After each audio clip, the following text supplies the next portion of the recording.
Lagos State Assembly swears in first female speaker. Reps Committee decries non-appearance of heads of agencies. FG plans to strengthen capital market. UK Prime Minister plans to make AI world leader. Tyson Fury retires from boxing.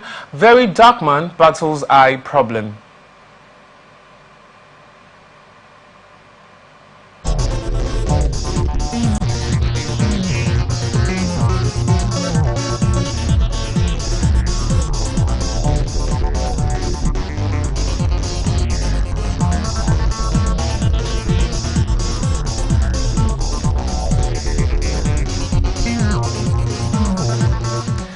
National Identity Management Commission has kicked off a 3-day training program for 388 personnel aimed at enhancing the national identification number enrollment process across the country.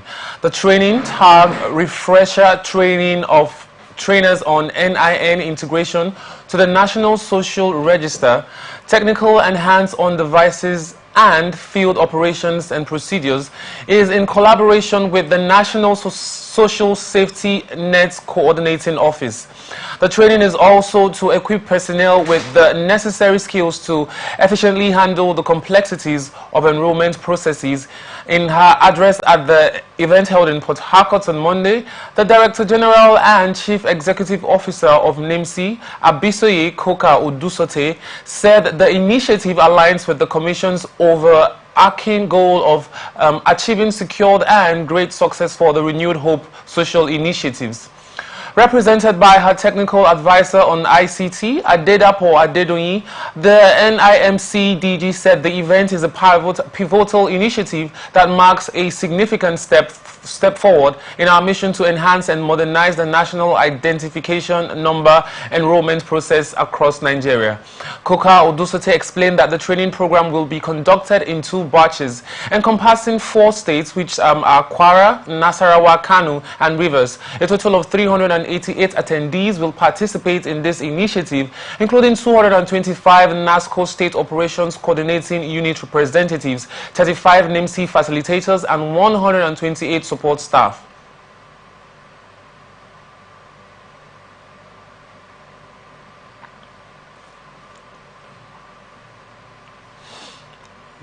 Koka Odusote further said that the training program is a crucial step towards achieving the World Bank's Identification for Development Initiative target of enrolling 180 million Nigerians with secure digital IDs, and called for collaboration between all stakeholders, saying that as we embark on this journey, I urge all participants to embrace this opportunity for growth and development. On her part, the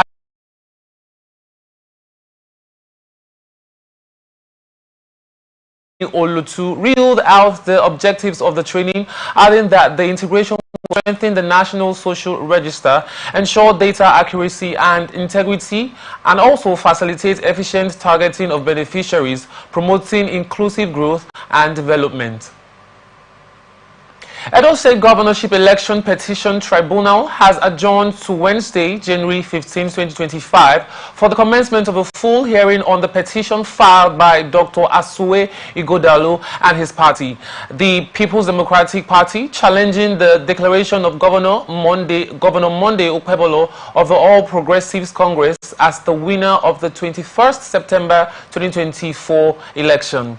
The adjournment followed an application filed by the lead counsel to the Independent National Electoral Commission and Okpebholo, the first and second respondents, requesting the court to postpone proceedings. The petitioners, Ighodalo, first petitioner, and the PDP, second petitioner, are contesting INEC's declaration of Okpebholo as the winner of the election. This is coming after the tribunal, led by Justice Wilfred Kuchi, had on December 21, 2024, adjourned the hearing to January 13, 2025, after the conclusion of the pre-hearing sessions. While at the resumed sitting on Monday, January 13, 2025, in Benin City, the tribunal's Assistant Secretary, Dayo Dahunsi, informed the court of a pending application from the first and second respondents seeking an adjournment to Wednesday. He said the adjournment was requested because the lead counsel for the respondent was scheduled to appear before the Supreme Court on Tuesday, January 14, 2025, for a matter set for a definite hearing, while the applicants also noted that their request applied to other petitions against their clients currently before the tribunal. In response, Oladipo Oshinowo, standing in for the lead counsel of the petitioners, Ken Mozia, did not oppose the application in the spirit of cooperation, while counsel for the third respondent, the APC, Josephine Gaworia, also did not object to the application. I beg your pardon. Following this, Justice Pochi adjourned the sitting to Wednesday. According to INEC, Okpebolo secured 291,667 votes, defeating the PDP's Ighodalo, who garnered 247,274 votes. Zonal Command of the National Agency for the Prohibition of Trafficking in Persons in Akwa Ibom State has lauded the collaborative efforts of all stakeholders in the state in the fight campaign against human trafficking. The agency's head of public enlightenment in the state, Eme Okpabio, in a statement in Uyo on Monday, commended the Akwa Ibom State Governor, Umo Eno, for setting up the anti-trafficking task force through the office of the State Attorney General and Commissioner for Justice, and the recent creation of the Humanitarian Affairs Ministry. She said NAPTIP Uyo Command makes bold to say with all sense of responsibility that it has enjoyed unparalleled collaboration and support from the state government in the area of tackling the issues of human trafficking, which was demonstrated through the setting up of necessary structures and institutions in the state. Okpabio also clarified that her statement on the involvement of some clinics and hospitals in organ harvesting and the prevalence of organ harvesting, which has generated heat in the state, was born out of the need to draw the attention of stakeholders to the dynamism and evolving nature of human trafficking in all the states in Nigeria and globally. According to her, it was also intended to highlight the need for collective efforts all stakeholders, adding that NAPTIP never accused any entity within the state of organ harvesting. This is coming after some media reports credited to her during the media briefing to mark the 2025 National Human Trafficking Awareness Day in Uyo said one person had been arrested in connection with organ harvesting and that some clinics and hospitals were engaged in organ harvesting. Residents raised alarm with fears of threat and panic during the midnight bomb explosion that occurred in Umuneke community, Mberi, in the Mbaitolu local government area of Imo State. Eyewitness said the explosion, which occurred at a newly completed family house on Saturday night, reduced the house to rubble, though no casualty was recorded, while neighbors from the neighboring villages called to ask the cause of the explosion. He said the couple had worked hard to complete the building and were planning to move in this year, but they cannot do so again, adding that they all slept with one eye open for fear of attack. Efforts to get the reaction of the state police spokesperson, DSP Henry Okoye, proved abortive as his number did not connect. Analyst has tasked Nigerian leaders to leave God out of the country's insecurity challenges and think out a workable solution that will tackle the prevalent insecurity ravaging the peace in the country. While speaking on Atlantic Television Network program Atlantic Blowout, public affairs analyst Manki Tanen said Governor Hope Uzodinma should employ necessary means to fight insecurity in Imo State. He's talking about it pains me when I see elected officers abandon their duty and pushing it to God. What is God's business in this issue of insecurity? That through divine intervention, that those who are in the bush are going to be exposed. What is he talking about? Whether by hook or by crook, is the chief executive. The boss stops on his table. So what is he talking about? We are in ourselves on all fronts. They are investing in technology. In fact, we are in the time. That's why when I see our, I'm very sorry when I use such word, I say so-called security agents. In the light of current Mr. Tannen also advised security agencies to use modern technology in combating insecurity to reduce consequential losses on the country. Ourselves on all fronts, they are investing in technology. In fact, we are in the time. That's why when I see our, I'm very sorry when I use such word, I say so-called security agents. In the light of current global realities, in the light of we were here when pandemic was deceiving Nigerians, talking about what do you call it, NIM.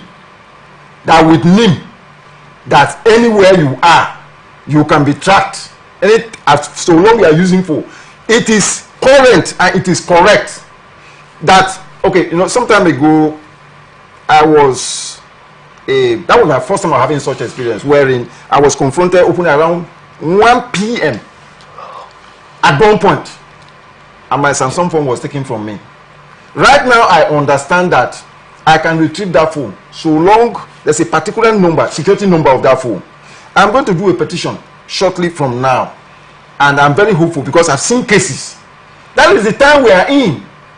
So when people engage in kidnapping or criminal activities and they are using phone, and then you see a security agent telling you that by God's divine intervention that we are going to make headway, it shows that something is fundamentally wrong.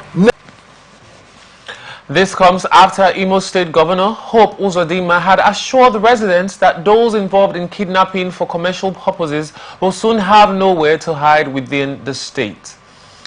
Lagos State Internal Revenue Service has reminded employers to file their annual tax returns for the 2024 financial year by January 31, 2025. In compliance with the Personal Income Tax Act, Cap P8LFN 2004, as amended, as Executive Chairman, Dr. Ayodele Sobai, said meeting the legal obligation is critical and warned that failure to comply could attract statutory sanctions, including penalties, adding that Section 81 of the Act mandates employers to submit detailed annual returns of all employee emoluments, including taxes deducted and remitted to relevant tax authorities, adding that the returns must be filed no later than January 31st annually, covering the previous year's income and taxes. 90 others, Sobe urged employers to prioritize filing to avoid penalties, stating that submitting returns on or before the deadline ensures compliance with the law and supports accurate revenue tracking, stressing that it is essential for Lagos State to have fiscal planning and sustainability at its office to guide employers on using the e-tax portal to address any concerns. Sobai encouraged prompt action to meet the deadline and fulfill tax obligations. Lagos State House of Assembly has sworn in its first female speaker, Mojisola Miranda. Miranda took her oath of office after the impeachment of the former speaker, Mudashiru Obasa, on Monday during a plenary session. She represents the Apapa 1 state constituency in the Assembly. Taking her oath of office, Miranda promised to be faithful as a Speaker of the Lagos State House of Assembly and will perform her functions honestly to the best of her ability, faithfully and in accordance with the Constitution of the Federal Republic of Nigeria. This is coming after members of the Lagos State House of Assembly had impeached Speaker Mudashiru Obasa over multiple fraudulent allegations. In view of the development, Obasa was subsequently replaced by his deputy, Lasbat Miranda. Alaafin of Oyo-elect Oba Abimbola Owode is set to commence a 21-day traditional rite as the new monarch of the town. The state governor, Seyi Makinde, announced Owode as the new monarch of the ancient Yoruba community and also presented him with the staff of office. He succeeded the late Alaafin Oba Lamidi Adeyemi III, who passed away 3 years ago, and the ceremony had the king makers, otherwise known as Oyomesi, top government functionaries, and eminent personalities from the state in attendance. Following the presentation, a source who craved anonymity said the new Alafin has headed to Oyo town, where he is expected to be received by his subjects, adding that his 21 days of traditional rites for the ascension to the throne would begin immediately. He said Oba Owode has headed to Oyo town to meet the sons and daughters of Oyo town and would proceed for his mandatory 21 days traditional rites for the ascension to the throne of his forefathers. Governor Seyi Makinde of Oyo State says he warned interested parties that the Oyo of Alaafin stool was not for sale. Makinde, who disclosed that some people brought their friends from the All Progressives Congress for consideration as the Alaafin of Oyo, stressing that on January 10, he named Owode as the new Alaafin, but some members of the Oyomesi rejected his appointment. The Oyomesi argued that the Alaafin should be chosen according to the 1967 chieftaincy declaration and not through consultation or divination, as Makinde stated. While Makinde revealed that he met the new Alaafin of Oyo, Oba Akim Abimbola Owode, for the first time on Sunday. Speaking during the presentation of the staff and certificate of recognition at the Oyo Government House in Ibadan, Makinde said the Alaafin stool is very important not just to Oyo town or Oyo state, but the entire Yoruba race.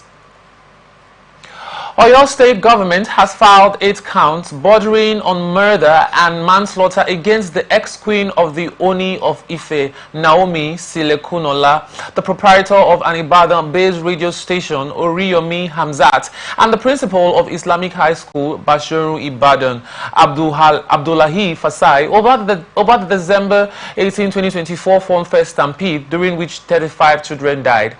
The charge sheet was filed on Friday, January 10, 2025, before the Oyo State High Court in Ibadan, and the Oyo State government was listed as the complainant, while Sile Kunola Hamzat and Babatunde were named as defendants. In the 18 counts, the government accused the defendants of conspiracy to commit a felony to wit, murder, manslaughter, conspiracy to commit an offense to wit, criminal intelligence, and criminal negligence, stressing that the offenses are contrary to and punishable under Section 324 of the Criminal Code Cap 38, Volume 2, Laws of Oyo State 2000. The state alleged that the defendants negligently omitted to provide adequate security, crowd control mechanisms, and medical facilities to prevent a stampede at a children's fun fair program organized by you. It alleged that the defendant's negligent omission resulted in the death of Musiliu Sofiat, aged 8 years, and 34 other children, thereby committing an offense contrary to Section 308 and punishable under Section 344 of the Criminal Code Cap 38, Volume 2, Laws of Oyo State 2000, adding that Fasasi faces trial on a 4-count charge, including conspiracy, acceleration of death, negligent acts causing harm, and failure to provide adequate security and medical facilities. This is coming after last week, Oyo State Governor Seyi Makinde has vowed that the state would prosecute the defendants who have been in prison custody since December 24 following their arrest by the police. Ahead of the local government election in Ondo State, the ruling All Progressives Congress has declared that it is determined to win the poll without vote buying. The Ondo State Independent Electoral Commission has fixed Saturday, January 18, 2025, for the conduct of the poll, which will take place across the 18 local government areas of the state. Speaking with journalists on Monday at the party secretariat, Akure, the state capital, I beg your pardon, on the preparation of the party ahead of the election, the publicity secretary of the APC, Mr. Alex Kalajaye, said the party would not be involved in electoral malpractices to win the election. According to him, the party had begun preparation for the election, and the party had picked credible and competent persons as its chairmanship and councillorship candidates for the election, adding that a total of 13 political parties will be participating in the forthcoming council election.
All right.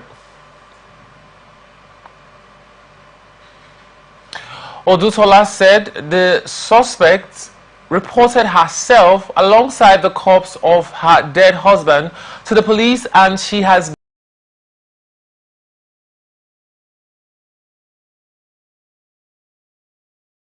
the SCID for a more thorough investigation.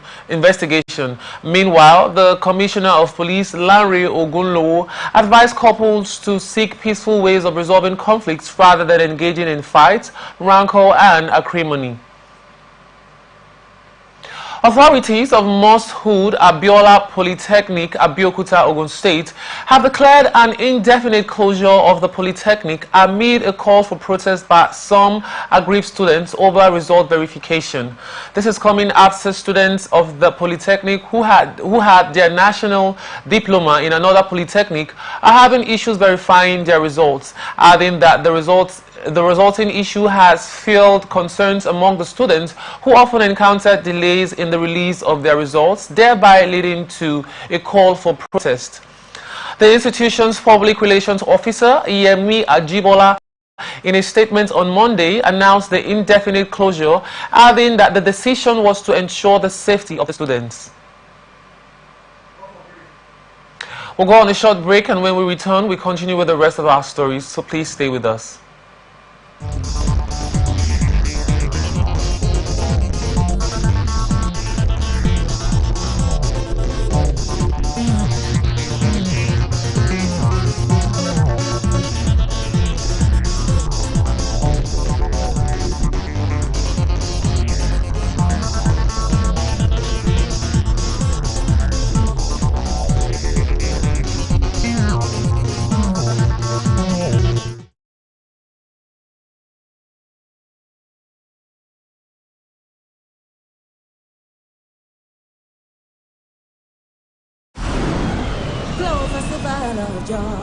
It's the Glow Festival of Joy, and it's raining exciting prizes. Oh, for 120 days, we take it to the max. Mind-blowing, loaded prizes.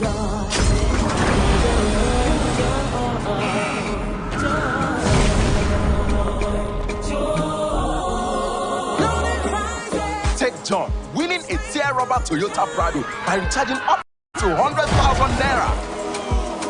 And Sister T winning a Cha-Cha Kia Picanto by recharging up to 50,000 naira. From the sky coming to you, yes, the gifts are unloading joy all over Nigeria. From Toyota Prados to Kia Picantos, Keke Napets, generators, sewing machines, and even grinding machines. Just dial *611#, choose your prizes, recharge the value for the month, and you too can win. Whoa, you too can win, oh!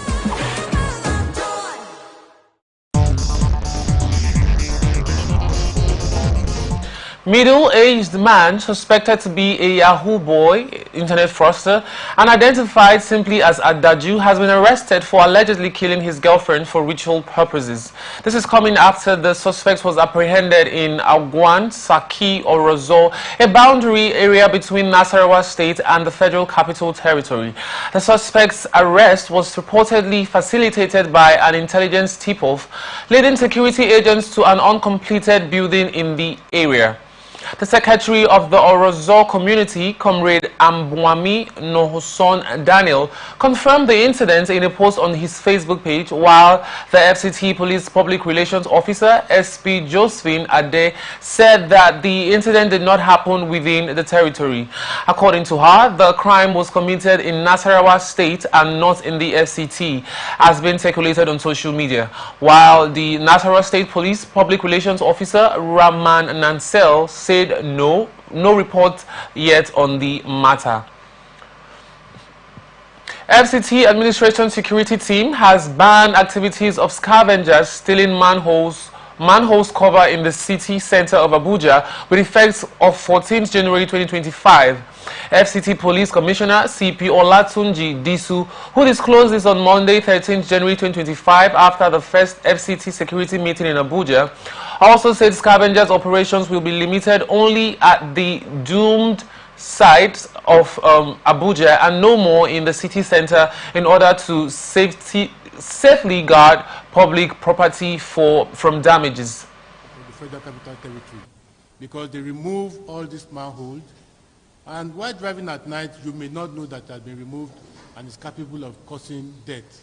So they will be charged for economic sabotage, and even at times, if possible, attempted murder or murder. At the same time, it has been decided that activities of all partakers have been banned for 2 weeks. They have been banned for 2 weeks for us to profile them, to be able to be sure that only the legitimate operators will be working in Panteka. So they will be banned for 2 weeks, in effect from tomorrow, and we are going to profile them. At the same time, scavenging has been banned in the Federal Capital Territory, especially in the city centers. Their activities will only be limited to dump sites. Henceforth, the activities of scavengers have been banned within the city center of the Federal Capital Territory and the suburb as well. All security agencies have been tasked with ensuring that this order is enforced. Tomorrow, this order will be enforced. The Pantakers will be closed for us to profile them. At the same time, we want to talk to the residents of the Federal Capital Territory for them to know that anybody vandalizing public infrastructure is vandalizing our joint property. And numbers have been given out. If you see anything, say something. Let's join hands to ensure that we protect all government infrastructures. According to CP Disu, 25 armed robber operational vehicles were captured in year 2024 and therefore promised more of patrol in Abuja to make sure criminal and kidnapping activities end in the FCT. Yourself, a lot has been done to curtail the activities of One Chance. For your information, in our code, the criminal code, penal code, we do not have anything called One Chance. All we know is that we have armed robbers because their activities are robberies. And a lot of times the activities could be likened to kidnapping as well, because all the elements of kidnapping are already there. People are kidnapped and they demand for ransom. So we are treating them as armed robbers, we are treating them as kidnappers. Last year, a lot of them have been arrested. As I speak with you, about 21 of their vehicles have been recovered. They are still there for you to see. That means we have succeeded in removing 25 of their operational vehicles from circulation. And what we noticed was that a lot of them were coming from other states, moving into the Federal Capital Territory every day as if they are coming to do their legitimate work. And what we noticed more is that almost all the vehicles recovered from these operators of One Chance were tinted, fully tinted, making it difficult for their victims to ask for help, making it difficult for passers-by to see that people in those vehicles were in distress. Now, what are we going to do about it this year? We are going to embark on the same strategy that we deployed last year that yielded successes for us. We are going to embark on patrol. We are going to use a lot of intelligence. And those who have been arrested will ensure that we charge them to court properly and will give you feedback about it. Nigerian Air Force has commenced investigation into allegations of accidental civilian casualties during an airstrike in the Zomi local government area of Zamfara State. The incident occurred on Friday during Operation Fansan Yama, operation targeting bandits terrorizing the region. Reports emerged after the operation alleging that 16 residents, including members of the Zamfara Community Protection Guard and the local vigilantes, were mistakenly killed in the air raid. The Air Force is, in an earlier statement, highlighted the success of the operation, which reportedly eliminated key allies of notorious terrorist kingpin Bello Turji and rescued kidnapped hostages, and it was silent on claims of civilian casualties. Reacting to the incident, Zamfara State Governor Dauda Lawal issued a statement confirming that some members of the Civilian Joint Task Force and vigilantes lost their lives during the airstrike. The NAF spokesperson, Air Vice Marshal Olushola Akimboyewa, in a subsequent statement approved the effectiveness of the operation in decimating bandits but expressed concerns over the reports of civilian deaths and described the recent airstrikes at Tonga Kara in Zomi local government area of Zamfara state as a decisive blow to bandits terrorizing villages in the area. Nigerian police force in Kebbi State Command has arrested one suspected rapist in the state. A statement signed by the spokesman for the command, CSP Nafiu Abubakar, on receipt of the complaint, a team of policemen responded promptly and arrested the suspect. The statement further said that the Commissioner of Police, Kebbi State Command, CP Bello Sani, had directed the Deputy Commissioner of Police, State Criminal Investigation Department to conduct a thorough investigation of the cases and ensure diligent prosecution accordingly. The CP equally called on the good people of Kebbi State to always watch over their children and be conscious of the people to entrust with their children. Adamawa State Police has informed the general public that there will be a shooting range exercise by officers and men of the command at the counter-terrorism unit based along Mobi Road, Girey local government area. According to a statement from the command, the exercise is scheduled for the whole of Wednesday, 15th January 2025. According to a statement from the command, adding that all residents, business owners, motorists, farmers, herders, and the general public are advised to avoid the shooting area, the statement said. A statement signed by the State Police Public Relations Officer, SP Suleiman Ngoroje, assured the general public that all safety and security measures have been arranged. Borno State Governor Professor Babagana Umara Zulum has strongly condemned the deadly attack on farmers and fishermen in Dumba Kokawa local government area, which was attributed to suspected Boko Haram and ISWAP militants that resulted in the deaths of at least 40 people, with many others still missing. Governor Zulum also assured the public that the government would thoroughly investigate the circumstances surrounding the attack and call on the armed forces to deal decisively with the perpetrators of the violence against the innocent citizens. The incident occurred when the victims ventured beyond the designated security corridors for farming and fishing activities, which have been cleared by security forces to remain vulnerable to terrorist attacks and are sometimes contaminated with landmines. Governor Zulum urged citizens to stay within the safety zones established by the government and security agencies to avoid further attacks.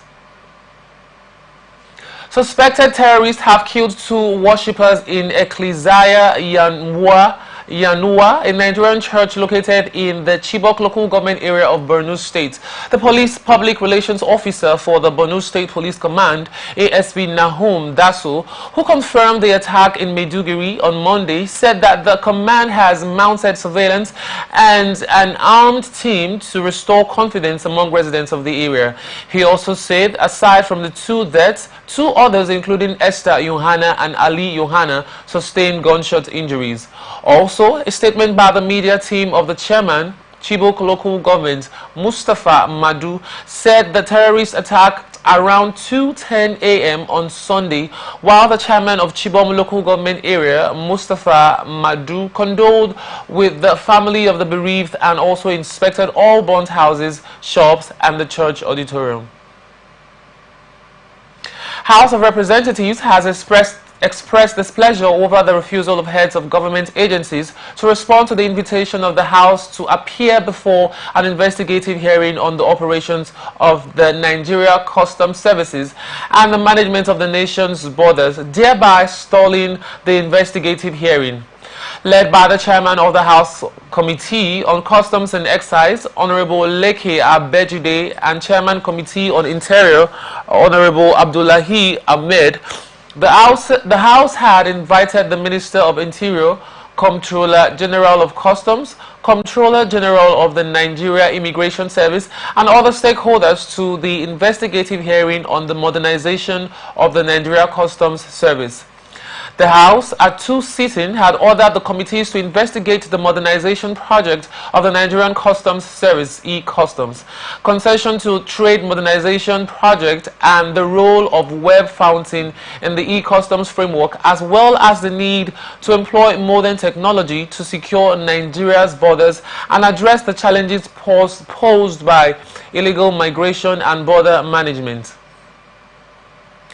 A member of the committee, Honorable Olumide Oshoba, Lagos, moved for the suspension of the investigation, while Honorable Awaji Inombek Abiante, who also expressed his pleasure, the total disregard by head of agencies to appear before the committee was an affront on the Parliament, noting that refusal to appear on the next adjourned date, the committee would invoke its powers and recommend their removal from office.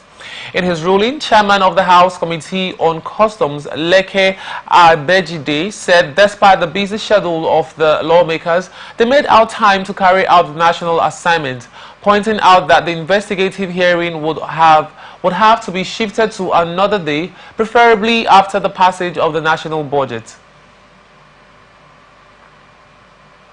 Executives of the ministries, departments, or agencies that will take, because they are the only ones that can actually hold brief on their ministries, departments, or agencies.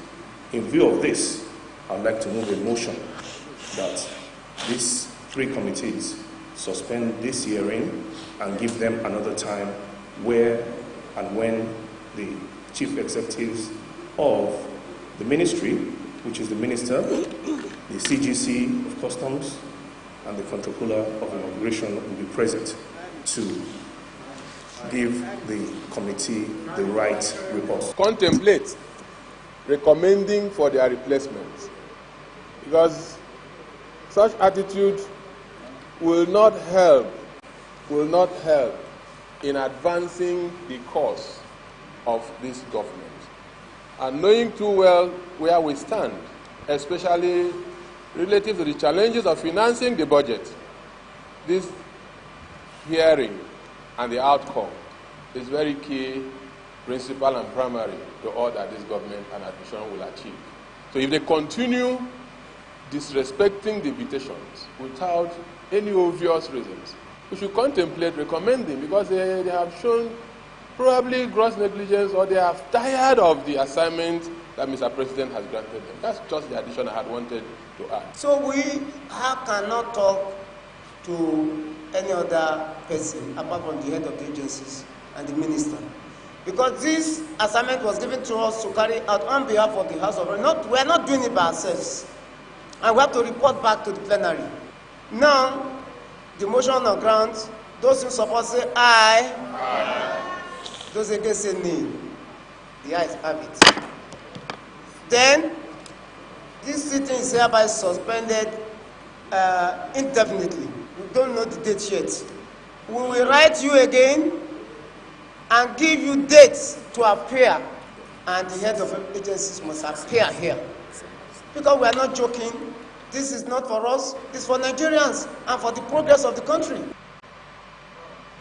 During plenary, the House mandated the committee to investigate the concession of the operations of the Customs to Trade Modernization Project and why Web Fountain, that has managed the collection process, are still the ones operating the system. Suspended Dean of the Faculty of Law, University of Calabar, Professor Cyril Ndifon, has informed the Federal High Court in Abuja that he had been exonerated from sexual harassment allegations brought against him by the Independent Corrupt Practices and Other Related Offences Commission.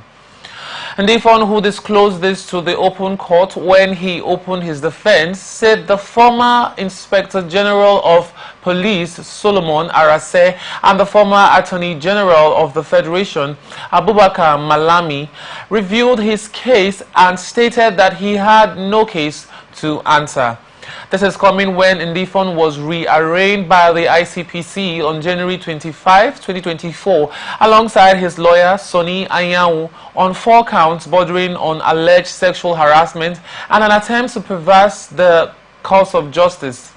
ICPC alleged that Ndifon, while the Dean of the Faculty of Law, UNICAL, requested a female diploma student to send him pornographic and obscene photographs of herself through WhatsApp chats, while Anyanwu, one of the lawyers in the defense team, was joined in the amended charge filed on January 22, 2024 by the ICPC on the allegation that he called one of the prosecution witnesses on her mobile telephone during the pendency of the charge against Ndifon to threaten her.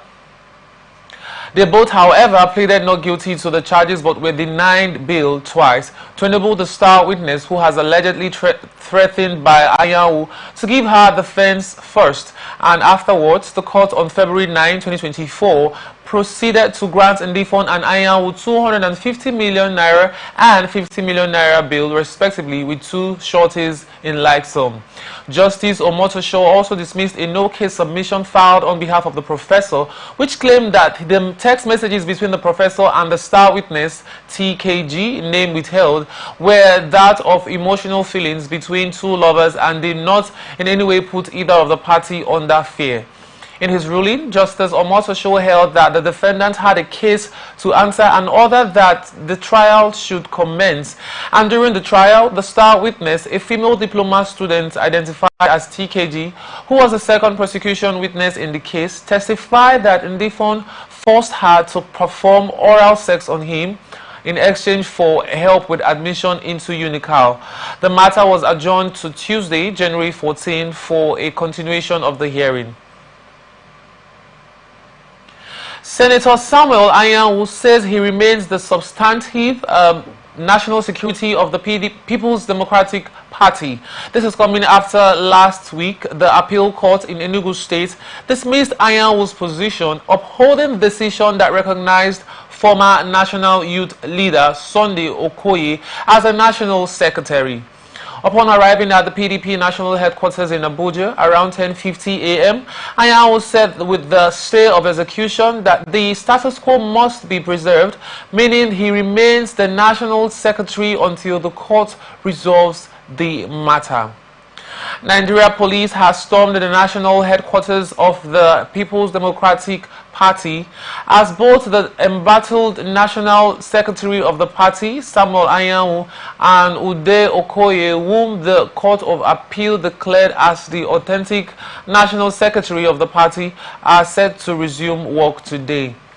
This is coming after both Anyanwu and Okoye are laying claim to the office of the National Secretary of the PDP, and the ongoing wrestle started after Anyanwu contested for the Imo State governorship election, an exercise he lost to the incumbent.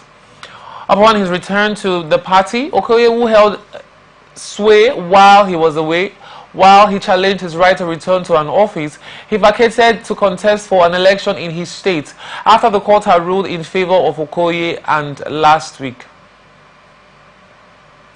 Analyst has commended Senator John Mbata for emerging as the President General of the Ohaneze Ndigbo worldwide, while on Atlantic Television Network program Open Conversation, public policy analyst George Chinde expressed that Senator John Azuta Mbata has the leadership quality to pilot the Ohaneze Ndigbo to the promised land.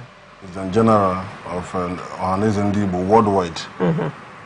For me, I think that Senator John Mbata has the experience, has the leadership qualities to steer Ohaneze Ndigbo to the promised land. He has been a senator for years. He's well-read, has his contacts across the entire length and breadth of this nation, and he understands the need for, engagement as a way to building relationship with other ethnic groups and even the political leaders of this country to ensure, good representation for Ohaneze Ndigbo. He also said, being an Ikwere indigene, Senator Mbata will do well in uniting the Igbo race that are scattered within and outside Nigeria. Man, coming from a group that over time has vehemently, selected persons anyway, has vehemently disagreed that they are part and parcel of the Igbo ethnic nationality. That is also what is making this very important, that he has a lot of, roles to play in uniting because Igbo race is scattered across. It's not just within the 5 southeastern states. Even for those who are from the 5 southeastern states that lives abroad, they are part of the Igbo, and is in the Igbo. You understand? So we have our Igbo brothers, Kit and Ken, in the south, in the Delta states. You have them in River State. You even have some of them in Benue State. Even if it's just a community, even if it's just a community of 10, 15 persons, these people ordinarily trace their ancestry to the Igbo land, one way or the other. So Senator John Mbata will have to see how to unite all these people, to forge a common good for the Igbo.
The board, management and staff of Morrison Media Group